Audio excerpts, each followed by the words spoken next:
tous, on est toujours en direct et on va démarrer cette dernière partie d'INSEM avec une statistique.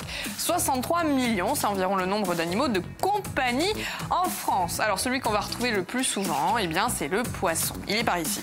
Viennent ensuite les chats, les chiens, les oiseaux et les nacs. Voilà, il est là. Les nouveaux animaux de compagnie. Quoi qu'il en soit, adopter un animal, eh bien c'est un véritable engagement qui va demander réflexion. Et pour vous aider à mûrir votre décision, on a fait appel à un expert, Denis Molinas. Il est là, il est responsable d'une animalerie.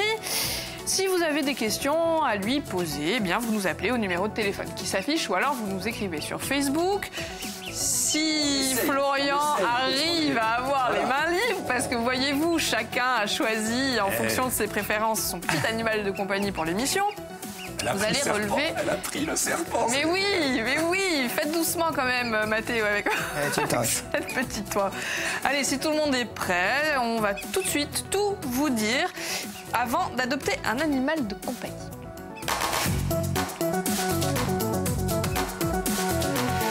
Ça va, Denis? Ça va bien. Vous êtes venu avec plein de... Comme à chaque fois. Hein, voilà. Oui, avec Plein des arguments. On a de tout. Hein, là. On a le poisson, qui est finalement celui qu'on va le plus facilement adopter pour se lancer. Le poisson rouge au départ. Voilà. Oui, parce que là, c'est un combattant. Voilà, ouais. Pour changer un peu, j'ai amené autre chose. Là, on a une toute petite grenouille. On la voit pas encore bien. Elle s'est cachée. Alors, on va essayer de tourner. Elle est là. Hop. Elle est bleue. C'est une dendrobate. C'est une petite grenouille, on dira, toute bleue. Elle est toute petite. Ouais. Voilà, elle est cachée. Je sais pas si... Hop. Si vous la voyez, elle est là, à côté de moi. Il n'y a rien. Alors, on a des oiseaux, on a des lapins, il y en a pour tous les goûts. Oui. Quelle est la réflexion qu'on doit avoir, Denis, avant d'adopter un animal de compagnie? C'est quoi les bonnes questions à se poser avant de se lancer? Est-ce qu'on va avoir le temps de s'en occuper? Oui. Principalement. Est-ce qu'il va être l'animal va être dans de bonnes conditions, voilà, c'est quoi les bonnes conditions? Avoir l'espace nécessaire. Au niveau de l'espace où ils vont pouvoir évoluer, vivre tout le temps. Donc voilà, c'est vrai que ce sont des sujets avec qui il faut aborder par rapport aux parents. Si c'est les enfants qui demandent, oui, il vaut mieux demander, oui. Et responsabiliser un peu l'enfant qui va vouloir acheter un lapin, un oiseau, un poisson, c'est pareil. Et puis ou un serpent. Oui, alors le serpent, forcément, il va bien falloir mûrir cette décision puisqu'il ne fait pas l'unanimité sur le plateau. Le budget aussi, c'est une question très importante à se poser. Vous n'êtes pas bon, vous. Le budget, ça va de 1,90 € à plus d'une centaine d'euros sur certains animaux. Donc alors ça, c'est si on choisit d'acheter un animal. Un animal. Et après, ensuite, il y a l'entretien. Il y a l'entretien. L'entretien, en fonction des espèces, ça va être très différent. Pour le serpent, ça sera des changements de substrat, ça sera la nourriture en aliments vivants ou congelés. Donc ça sera des graines pour l'oison qui va venir une oie, une très grosse oie. Le poisson combattant qui pollue et qui mange très très peu. Donc non, franchement, il peut y avoir à peu près tout budget. Voilà. D'accord. Alors, comment est-ce qu'on va choisir l'animal qui sera vraiment adapté à notre profil? Florian, par exemple, le serpent, non. Non, impossible. Non, mais la grenouille, peut-être. Non, le reste, tout va bien. Mais le serpent, là, le truc, là-bas, c'est même pas la peine. Non, après, parce qu'il y a une méconnaissance. On a peut-être peur, on ne connaît pas encore l'animal. Donc, je veux dire, j'ai apporté à Florent d'autres reptiles qui sont derrière. Arrête. Ah là non, mais là, ça va. Voilà. C'est trop mignon. Ah, ça, c'est un petit gecko. Donc, je veux dire, c'est tout mignon. Donc... Voilà. Voilà, donc c'est vrai, il y a plein de plus ou moins fragile. Alors, ce que je vous propose de faire, c'est de commencer par ceux qui n'ont pas trop le temps. Le temps. Allez, un poisson. Le poisson. Le poisson, pas trop le temps, le poisson. De quel matériel a-t-on besoin si on choisit le poisson? De l'eau déjà. De l'eau. Bravo. De l'eau, un volume d'eau important en fonction de l'espèce du poisson, bien sûr. Donc ça, c'est pas trop d'eau, c'est pas non, voilà. Pour un combattant, le volume d'eau est idéal. Le poisson rouge, à peu près, on prendra 5-6 litres d'eau par poisson. Donc après, pour des poissons plus exotiques, ça sera plus important. Pour un serpent, il faudra de toute façon un terrarium adapté. Oui, mais là, il faut du temps, pour s'occuper. Voilà. Les oiseaux, on reste sur le poisson. D'accord, si vous êtes au niveau de l'entretien au quotidien, il faut changer l'eau combien de temps? Combien de fois par S'il y a an? un filtre, on fait des changements d'eau partiels et on nettoie le filtre toutes les 3-4 semaines. Donc il n'y a pas besoin d'avoir un gros... Alors je dois vous poser une question. On m'a demandé, Denis, est-ce que ça existe, l'aquarium qui se nettoie tout seul, sans entretien? Le poisson qui nettoie. Oui, il existe, mais sur certaines espèces. C'est-à-dire des poissons qui vont, comme des crevettes, qui peuvent s'autogérer au niveau de l'alimentation, au niveau de certaines algues, voilà. Mais donc ça on va reste... taper dans la crevette. Non, on va pas taper dans la crevette, mais le truc très belle et très très cher. Donc, D'accord. ouais. Non, mais l'aquarium, il y a un minimum quand même de changement d'eau. Quand même, il faut le faire. Oui, Il faut le faire. minimum, ouais. Alors, l'espérance de vie du poisson, Comme on je s'engage pour combien de temps avec un petit poisson? Et ça peut aller jusqu'à... le poisson rouge, il est dans de bonnes conditions, des beaux volumes, ça peut aller jusqu'à une quinzaine d'années sans problème. Quand même. Ouais, le poisson rouge, Ah oui, quand même. ouais. Et au niveau du budget, c'est combien le poisson? Un poisson rouge, c'est comme Pas trop onéreux. 80... Non, franchement, en moins de 20 €, on a largement de quoi faire entre la boule...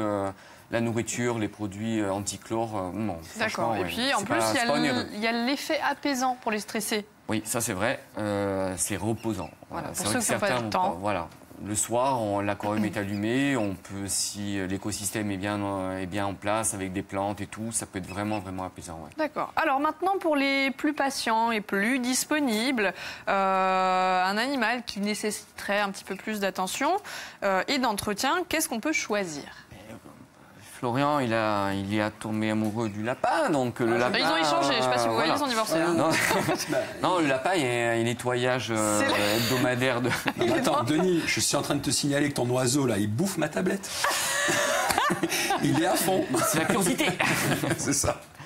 Non, oui, C'est un un geek. nettoyage pour les lapins, les cochons d'Inde ou les octodons qu'on peut avoir derrière ou les chinchillas qui sont devant. Il y a un nettoyage hebdomadaire de la cage. Oui, là, c'est plus d'entretien. Voilà, il y a un peu plus nourriture, eau, vérifier l'eau, la nourriture aussi régulièrement et un changement. Ouais. Alors, l'entretien au quotidien, s'il choisit l'oiseau. À l'oison, ça ne sera pas la maison déjà dans un premier temps. Il faut forcément un il faudra jardin. le petit jardin, donc à boire et à manger, des graines. Après, ça va devenir une belle oie, une oie de Toulouse, celle-ci. Ah ouais. Donc c'est vrai que Ça grandit beaucoup. Ça grandit beaucoup. Ouais. D'accord. Ouais. Alors, idée, un Presque. chien. Eh ben oui, justement, un chien. Mon cher Florian, il y a un petit rendez-vous Oui. qu'on avait C'est envie ça. de mettre en avant. C'est ça. C'est la 4e édition des Caldanicha Day qui se tient en ce moment à Ajaccio. C'est ça, donc ça sera l'association Balearte, en partenariat avec le refuge de Caldaniche, qui souhaite sensibiliser le public sur les nombreux abandons qui touchent notre île chaque année. Donc le refuge qui accueille ces malheureux est saturé et ne peut plus faire face à cette situation. De plus, les frais vétérinaires augmentent chaque année pour atteindre un chiffre proche de 40 000 €. Donc ce week-end est destiné à soulever des fonds, vous le voulez? Oh bah oui. Non, mais avec le serpent, non. Mais non, ça, ils peuvent pas quoi. Ah, il va y aller, donc... Il va le bouffer. Mais n'importe non. quoi. Tu sais, Vous avez déjà l'instant attends. protecteur. Donc voilà, Allez, les bien. visiteurs auront l'occasion de rencontrer les responsables du refuge, bien sûr. Ces amoureux des animaux seront là pour sensibiliser les adoptants sur tout ce qu'implique l'accueil d'un animal chez soi. Donc ça sera le samedi 7 avril à midi, ça sera l'ouverture des portes. Ensuite, il y aura un même des spectacles et ainsi que le dimanche 8 avril. Voilà tout. Et tombola aussi, là. Il y a la tambola.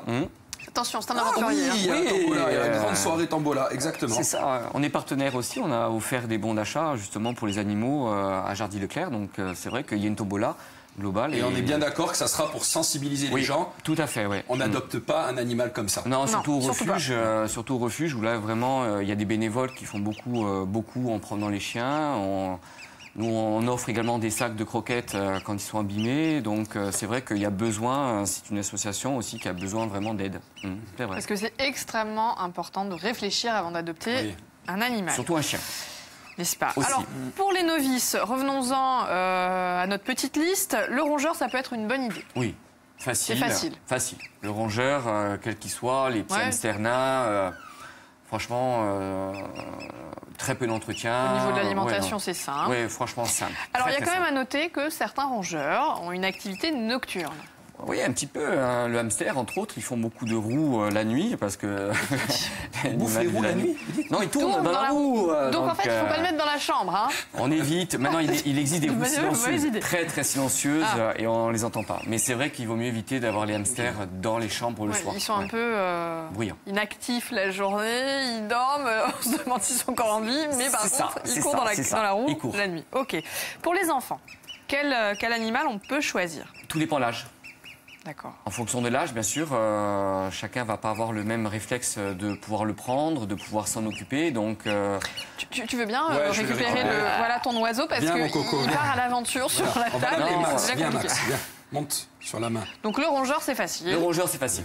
Voilà. D'accord. Et ça peut être aussi pour les enfants. Ouais, tout à fait. Les ça peut être le bon choix. Ouais. Ah oui, c'est responsabilisé. Au niveau de l'espérance de vie, le rongeur, quand même? Très aléatoire. Le simple, le hamster, ça vit 2-3 ans.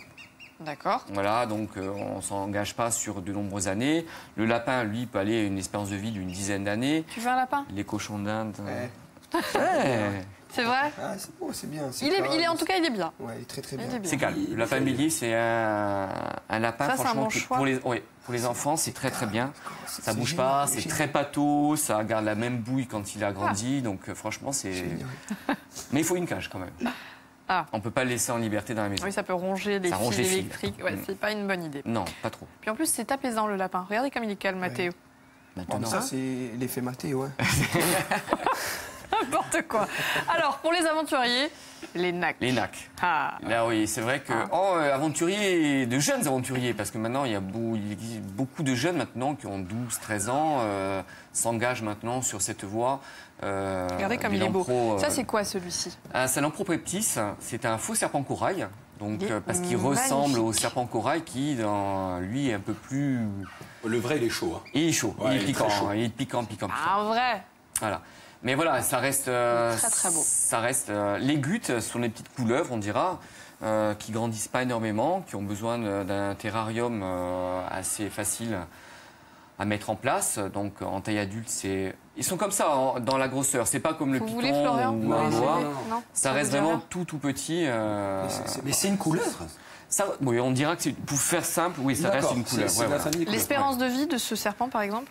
Ça vit longtemps. Ça vit longtemps. Et alors, avant de se lancer quand même, il faut se renseigner. Oui. Et puis, petit point qui peut être aussi surprenant, c'est le régime alimentaire.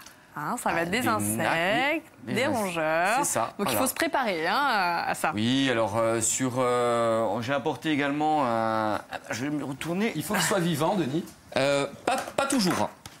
Mais ce sera l'info de fin puisque l'émission a déjà filé. Waouh! Hey, un petit pogona. Salut, Bogona. Un petit pogona, ça c'est facile. Oui, très très facile. Vraiment pour débuter, on va dire que c'est vraiment le reptile pour les plus jeunes. Allez, le mot de la fin avant de se lancer pour ceux qui éventuellement ont peur de changer d'avis. Il vaut mieux éviter de le prendre plutôt que de devoir l'abandonner ensuite. Ah oui. Quoi qu'il en soit, si on change d'avis, on vous le ramène. Mais oui, on préfère nous récupérer justement certaines espèces que d'être relâchés justement. De toute façon, l'espérance de vie. Ne faites pas n'importe quoi. Non, et puis ils ne survivraient pas. Donc c'est vraiment pas bien, très mauvaise idée. Ouais. Voilà, on n'hésite pas surtout à demander conseil à Denis, donc notre expert en matière d'animalerie. Merci infiniment d'être venu accompagné de nos nombreux amis. Demain, on va parler d'autres choses, on va parler emploi, notamment comment améliorer l'accompagnement des cadres en région. Ce sera avec Jean-Marie Marcage. D'ici là, bonne fin de journée à tous, à demain. Ciao.